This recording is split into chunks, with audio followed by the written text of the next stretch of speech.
ਪਰਾਲੀ ਪ੍ਰਬੰਧਨ ਵਾਸਤੇ ਜਿਹੜੀ ਮਸ਼ੀਨਰੀ ਖਰੀਦੀ ਗਈ ਸੀ ਉਹਦੇ ਵਿੱਚ ਘਟਾਲਾ ਹੋਇਆ 140 ਕਰੋੜ ਦੀਆਂ ਮਸ਼ੀਨਾਂ 11000 ਤੋਂ ਵੱਧ ਮਸ਼ੀਨਾਂ ਗਾਇਬ ਨੇ। ਸਤਿ ਸ਼੍ਰੀ ਅਕਾਲ, ਤੁਸੀਂ ਜੁੜੇ ਹੋਏ ਹੋ ਪੰਜਾਬੀ ਰੇਡੀਓ USA ਦੇ ਨਾਲ ਤੇ ਪ੍ਰੋਗਰਾਮ ਸਪੈਸ਼ਲ ਰਿਪੋਰਟ ਦੇ ਵਿੱਚ ਤੁਹਾਡਾ ਸਾਰਿਆਂ ਦਾ ਸਵਾਗਤ ਹੈ। ਅੱਜ ਦੀ ਇਸ ਰਿਪੋਰਟ ਦੇ ਵਿੱਚ ਗੱਲਬਾਤ ਕਰਾਂਗੇ ਪੰਜਾਬ ਦੇ ਵਿੱਚ ਜਿਹੜੀ ਪਰਾਲੀ ਪ੍ਰਬੰਧਨ ਵਾਸਤੇ ਜਿਹੜੀ ਮਸ਼ੀਨਰੀ ਖਰੀਦੀ ਗਈ ਸੀ ਉਹਦੇ ਵਿੱਚ ਘਟਾਲਾ ਹੋਇਆ 140 ਕਰੋੜ ਦੀਆਂ ਮਸ਼ੀਨਾਂ 11000 ਤੋਂ ਵੱਧ ਮਸ਼ੀਨਾਂ ਗਾਇਬ ਨੇ।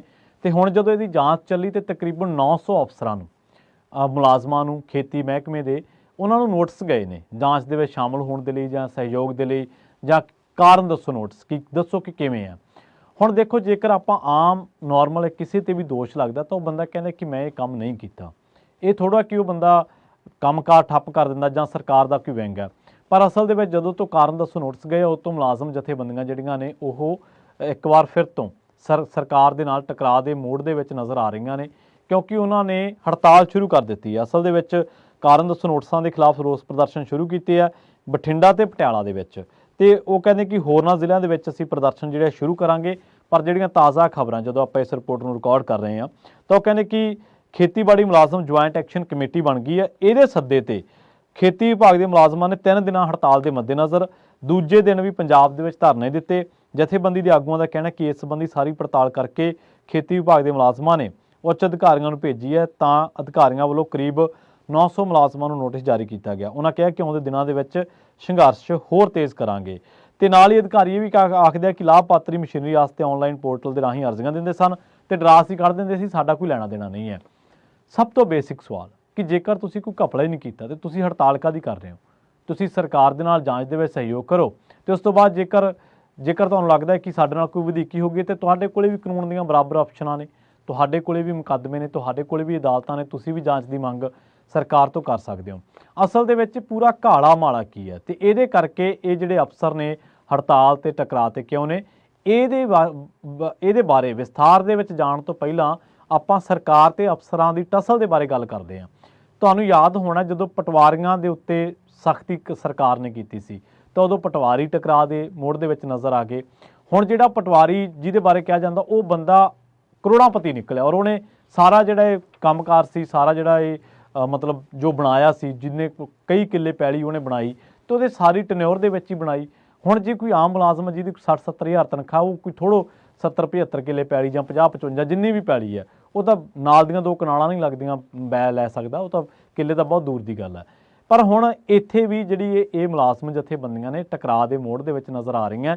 3 ਦਿਨਾਂ ਦੀ ਇਹਨਾਂ ਨੇ ਹੜਤਾਲ ਸ਼ੁਰੂ ਕਰ ਦਿੱਤੀ ਸਿਰਫ ਇਸ ਕਰਕੇ ਕਿ ਸਾਨੂੰ ਕਾਰਨ ਦੱਸੋ ਨੋਟਿਸ ਗਿਆ ਵਾ।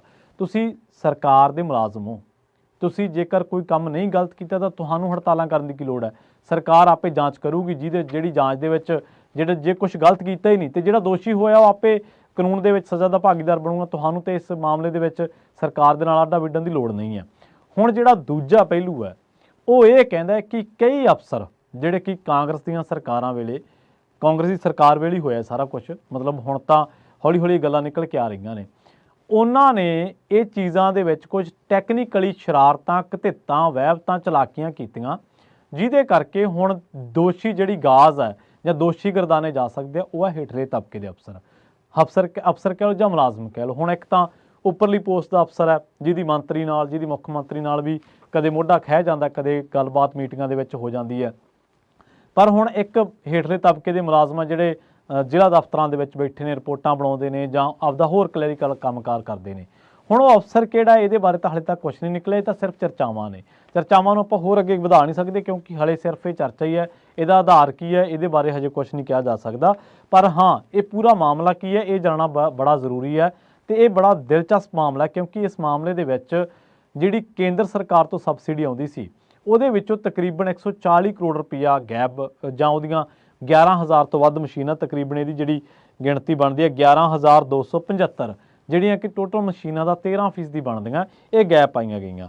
ਹੁਣ ਪੰਜਾਬ ਸਰਕਾਰ ਵੱਲੋਂ ਸੂਬੇ ਦੇ ਵਿੱਚ ਪਰਾਲੀ ਪ੍ਰਬੰਧਨ ਵਾਸਤੇ ਖਰੀਦੀ ਮਸ਼ੀਨਰੀ ਦੇ ਵਿੱਚ ਹੋਏ ਕਰੋੜਾਂ ਦੇ ਘਪਲੇ ਨੂੰ ਲੈ ਕੇ ਕਾਰਵਾਈ ਵੱਢ ਦਿੱਤੀ ਗਈ ਹੈ, ਜਿਹਦੇ ਤਹਿਤ ਖੇਤੀ ਮਹਿਕਮੇ ਦੇ 900 ਅਫਸਰਾਂ ਮੁਲਾਜ਼ਮਾਂ ਨੂੰ ਕਾਰਨ ਦੱਸੋ ਨੋਟਿਸ ਜਾਰੀ ਕੀਤੇ ਗਏ, ਜਿਹਦੇ ਬਾਰੇ ਆਪਾਂ ਹੜਤਾਲ ਦੀ ਗੱਲ ਕਰ ਚੁੱਕੇ ਹਾਂ। 3 ਦਿਨਾਂ ਦੀ ਹੜਤਾਲ। ਹੁਣ ਤੁਸੀਂ ਯਾਦ ਹੋਣਾ ਤੁਹਾਨੂੰ, ਜਾਂ ਮੈਂ ਯਾਦ ਕਰਾ ਦਿੰਦਾ, ਪੰਜਾਬੀ ਰੇਡੀਓ USA ਦੇ ਹੀ ਇੱਕ ਪ੍ਰੋਗਰਾਮ ਖਬਰ ਤੇ ਨਜ਼ਰ ਦੇ ਵਿੱਚ ਦੀਪਕ ਸ਼ਰਮਾ ਚਨਾਰਥਲ ਜੀ ਨੇ 900 ਅਫਸਰਾਂ ਤੋਂ ਪਹਿਲਾਂ ਦਾ ਜਿਹੜਾ ਘਟਨਾਕ੍ਰਮ ਸੀਗਾ, ਜਿਹੜਾ 140 ਕਰੋੜ ਦੀਆਂ ਮਸ਼ੀਨਾਂ ਗਾਇਬ ਕੀਤੀਆਂ ਸੀ 11,275, ਇਹਦੇ ਬਾਰੇ ਬੜੀ ਤਫਸੀਲ ਦੇ ਨਾਲ ਤੇ ਕਈ ਪਹਿਲੂਆਂ ਤੋਂ ਚਰਚਾ ਕੀਤੀ ਸੀ। ਹੁਣ ਆਪਾਂ ਉਸੇ ਗੱਲ ਨੂੰ ਅੱਗੇ ਤੋਰ ਦਿੰਦੇ ਹਾਂ। ਅਸਲ ਦੇ ਵਿੱਚ ਹੋਇਆ ਕੀ ਕਿ ਜਿਹੜੀ ਪੰਜਾਬ ਸਰਕਾਰ ਹੈ ਇਹਦੇ ਵੱਲੋਂ ਪਰਾਲੀ ਦੇ ਪ੍ਰਬੰਧਨ ਵਾਸਤੇ ਕੇਂਦਰੀ ਸਬਸਿਡੀ ਦੇ ਨਾਲ ਮਸ਼ੀਨਰੀ ਮੁਹੱਈਆ ਕਰਵਾਈ ਗਈ ਸੀ 18-19 ਦੇ ਵਿੱਚ ਤੇ 2021-22 ਦੇ ਦੌਰਾਨ ਕਾਂਗਰਸ ਦੀ ਸਰਕਾਰ ਸੀ। ਇਸ ਦਰਮਿਆਨ ਸੂਬੇ ਦੇ ਵਿੱਚ 90,422 ਮਸ਼ੀਨਾਂ ਕਿਸਾਨਾਂ ਰਜਿਸਟਰਡ ਫਾਰਮਾ ਗਰੁੱਪਾਂ, ਸਹਿਕਾਰੀ ਸਭਾਵਾਂ, FPOs ਤੇ ਪੰਚਾਇਤਾਂ ਨੂੰ ਦਿੱਤੀਆਂ ਗਈਆਂ 90,000। ਜਦੋਂ ਪੰਜਾਬ ਸਰਕਾਰ ਨੇ ਇਸ ਮਸ਼ੀਨਰੀ ਦੀ ਫਿਜ਼ੀਕਲ ਵੈਰੀਫਿਕੇਸ਼ਨ ਕਰਵਾਈ ਤਾਂ 11,275 ਮਸ਼ੀਨਾਂ ਯਾਨੀ ਕਿ 13% ਗੈਪ ਪਾਈਆਂ ਗਈਆਂ ਤੇ ਇਹਦੇ ਦੱਸਿਆ ਗਿਆ ਕਿ ਇਹਨਾਂ ਵਰਿਆਂ ਦੇ ਦੌਰਾਨ 4 ਵਰਿਆਂ ਦੇ ਵਿੱਚ ਇਸ ਮਸ਼ੀਨਰੀ ਤੇ 11,178 ਕਰੋੜ ਰੁਪਇਆ ਖਰਚ ਕੀਤਾ। ਪੜਤਾਲ ਦੇ ਵਿੱਚ ਇਹ ਗੱਲ ਸਾਹਮਣੇ ਆਈ ਕਿ ਕਰੀਬ 140 ਕਰੋੜ ਰੁਪਏ ਦੀਆਂ ਮਸ਼ੀਨਾਂ ਕਿਸਾਨਾਂ ਦੇ ਕੋਲੇ ਕਦੇ ਪੁੱਜੀਆਂ ਹੀ ਨਹੀਂ। ਹੁਣ ਇਸ ਬਾਬਤ ਇੱਕ ਖਬਰ ਹਿੰਦੁਸਤਾਨ ਟਾਈਮਜ਼ ਦੇ ਵਿੱਚ ਲੰਘੇ ਦਸੰਬਰ ਜਾਂ ਨਵੰਬਰ ਮਹੀਨੇ ਦੇ ਵਿੱਚ ਛਾਇਆ ਹੋਈ ਸੀਗੀ ਕਿ ਇਹਦੀ ਪੜਤਾਲ ਹੋ ਸਕਦੀ ਹੈ। ਉਸ ਤੋਂ ਬਾਅਦ NDTV ਜਾਂ ਕਹਿ ਲਓ ਕਿ ਟਾਈਮਜ਼ ਆਫ ਇੰਡੀਆ ਤੇ ਦੀ ਇੰਗਲਿਸ਼ ਟ੍ਰਿਬਿਊਨ ਨੇ ਵੀ ਇਸ ਬਾਬਤ ਲਗਾਤਾਰ ਇਹਦੇ ਫੋਲੋਅਪ ਦੇ ਉੱਤੇ ਖਬਰਾਂ ਜਿਹੜੀਆਂ ਉਹ ਛਾਇਆ ਕੀਤੀਆਂ ਸੀਗੀਆਂ। ਜਿਹੜਾ ਉਹਨਾਂ ਖਬਰਾਂ ਦੇ ਵਿੱਚੋਂ ਕੁਝ ਤੱਥ ਨਿਕਲਦਾ ਉਹ ਮੈਂ ਤੁਹਾਡੇ ਨਾਲ ਸਾਂਝਾ ਕਰਦਾ। ਅਸਲ ਦੇ ਵਿੱਚ ਪੰਜਾਬ ਸਰਕਾਰ ਨੇ ਜਦੋਂ ਪਤਾ ਲੱਗਿਆ ਕਿ 140 ਕਰੋੜ ਦੀ ਮਸ਼ੀਨਰੀ ਗਾਇਬ ਹੈ ਤਾਂ ਪੰਜਾਬ ਸਰਕਾਰ ਨੇ ਸੂਬੇ ਦੇ ਵੱਖ-ਵੱਖ ਜ਼ਿਲ੍ਹਿਆਂ ਦੇ ਵਿੱਚ ਤੈਨਾਤ ਜਿੰਨੇ ਵੀ ਸਹਾਇਕ ਸਬ ਇੰਸਪੈਕਟਰ ਹੈ, ਖੇਤੀਬਾੜੀ ਵਿਕਾਸ ਅਫਸਰ ਹੈ, ਖੇਤੀ ਵਿਸਥਾਰ ਅਫਸਰਾਂ ਤੇ ਨਾਲ ਹੀ ਖੇਤੀਬਾੜੀ ਅਫਸਰਾਂ ਨੂੰ ਨੋਟਿਸ ਜਾਰੀ ਕੀਤੇ। ਇਹ ਜਿਹੜੇ ਨੋਟਿਸ ਜਾਰੀ ਕੀਤੇ ਸੀਗੇ ਇਹ ਸਿਵਲ ਸਰਵਿਸਿਜ਼ ਸਜ਼ਾ ਤੇ ਅਪੀਲ ਦਾ ਨਿਯਮ ਹੈ 1970 ਦੀ ਧਾਰਾ 8। ਇਹਦੇ ਤਹਿਤ ਬਠਿੰਡਾ, ਫਰੀਦਕੋਟ, ਮੋਗਾ, ਫਾਜ਼ਿਲਕਾ, ਫਿਰੋਜ਼ਪੁਰ, ਅੰਮ੍ਰਿਤਸਰ ਤੇ ਗੁਰਦਾਸਪੁਰ ਇੱਥੇ ਸਭ ਤੋਂ ਵੱਧ ਮਸ਼ੀਨਾਂ ਗਾਇਬ ਸੀਗੀਆਂ। ਸਰਕਾਰੀ ਪੜਤਾਲ ਨਵੰਬਰ 2023 ਦੇ ਵਿੱਚ ਮੁਕੰਮਲ ਹੋ ਗਈ ਸੀ, ਜਿਹੜਾ ਮੈਂ ਤੁਹਾਨੂੰ Hindustan Times, Times of India, Indian express, the English Tribune ਦੇ ਵਿੱਚ ਜਿਹੜੀਆਂ ਖਬਰਾਂ ਛਪੀਆਂ ਸੀ ਨਵੰਬਰ ਮਹੀਨੇ ਦੇ ਵਿੱਚ ਉਹਨਾਂ ਦੇ ਹਵਾਲੇ ਦਿੱਤੇ ਆ। ਇਹਦੇ ਨਾਲ ਬਹੁਤੇ ਅਧਿਕਾਰੀ ਤਾਂ ਹੁਣ ਸੇਵਾ ਮੁਕਤ ਵੀ ਹੋ ਚੁੱਕੇ ਆ। ਚਰਚੇ ਇਹ ਹੈ ਕਿ ਅਫਸਰਾਂ ਤੇ ਸਥਾਨਕ ਆਗੂਆਂ ਦੀ ਮਿਲੀ ਭੁਗਤ ਦੇ ਨਾਲ ਮਸ਼ੀਨਰੀ ਲਈ ਆਈ ਰਾਸ਼ੀ ਹੜੱਪ ਕੀਤੀ ਗਈ। ਕਾਂਗਰਸੀ ਹੁਕੂਮਤ ਨੇ ਤਾਂ ਮਸ਼ੀਨਰੀ ਦੇ ਘਪਲੇ ਦੇ ਵਿੱਚ ਇਸ ਦੀ ਪੜਤਾਲ ਨੂੰ ਲੈ ਕੇ ਕਾਫੀ ਸਮਾਂ ਆਨਾਕਾਨੀ ਵੀ ਕੀਤੀ, ਜਿਸ ਦਾ ਨਤੀਜਾ ਇਹ ਨਿਕਲਿਆ ਕਿ ਇਹ ਘਪਲਾ ਹਰ ਵਰੇ ਜਾਰੀ ਰਿਹਾ। ਵਿਸ਼ੇਸ਼ ਮੁੱਖ ਸਕੱਤਰ ਖੇਤੀਬਾੜੀ ਦੇ KP ਸਿਨਹਾ ਨੇ, ਜਿਨ੍ਹਾਂ ਦੇ ਮੁਤਾਬਕ ਕੁਝ ਅਫਸਰਾਂ ਨੇ ਤਾਂ ਨੋਟਿਸਾਂ ਦੇ ਜਵਾਬ ਦੇਣੇ ਸ਼ੁਰੂ ਕਰ ਦਿੱਤੇ ਆ। ਉਹਨਾਂ ਨੇ ਕਿਹਾ ਕਿ ਅਧਿਕਾਰੀਆਂ ਨੇ ਮਸ਼ੀਨਰੀ ਦੀ ਰੈਗੂਲਰ ਵੈਰੀਫਿਕੇਸ਼ਨ ਨਹੀਂ ਕੀਤੀ, ਜਿਸ ਕਰਕੇ ਅਜਿਹਾ ਹੋਇਆ।